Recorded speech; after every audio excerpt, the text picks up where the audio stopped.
5 on your mental health this morning. Feeling sad after having a baby. It's a difficult and often unexpected emotion for many new moms to manage. Here with advice is Dr. Natalie Feldman, a psychiatrist specializing in women's health at Mass General Brigham. Doctor, thank you so much for joining us to talk about this morning. As you know, a lot of people refer to this condition as the baby blues. How does a new mom know whether or not she's just feeling tired and overwhelmed, or she does have the baby blues or postpartum depression?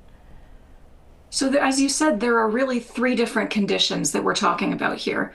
And I think it's important for moms to know the difference, because that makes a big difference in whether you need to get help or whether you need to lean on your support system a little bit.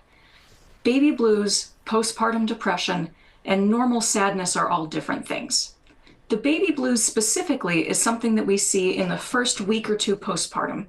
What happens is your body's going from pregnancy to postpartum. It's a big change for your life, and it's a big change for your body.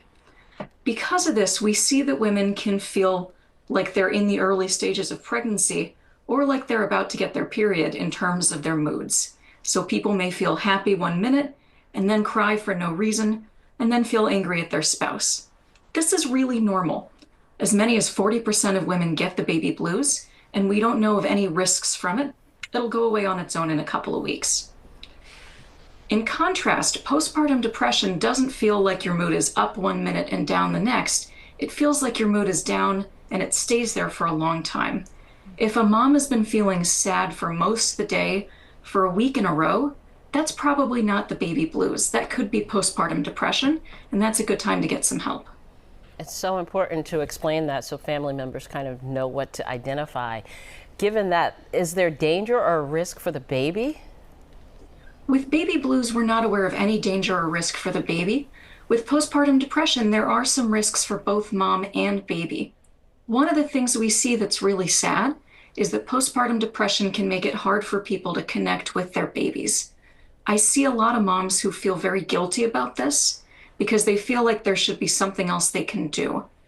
I'm always happy to reassure people, postpartum depression is a medical condition.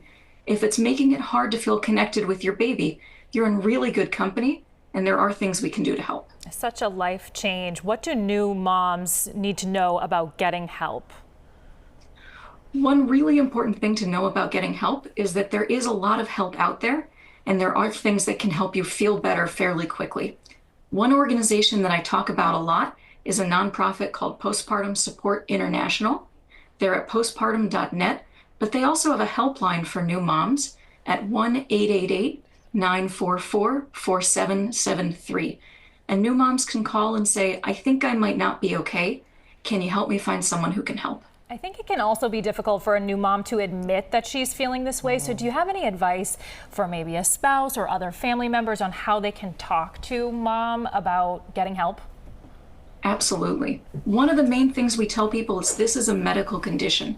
If we look at postpartum depression and anxiety, as many as 1 in 5 women have experienced postpartum depression or anxiety. To put it another way, if you're watching this, you know someone who's had postpartum depression or postpartum anxiety. If there's a spouse or a family member who's worried about a new mom, it can help to say to them, I think you might be experiencing this medical condition. I know a lot of people get it, and I know that we can help. I want to help you feel better.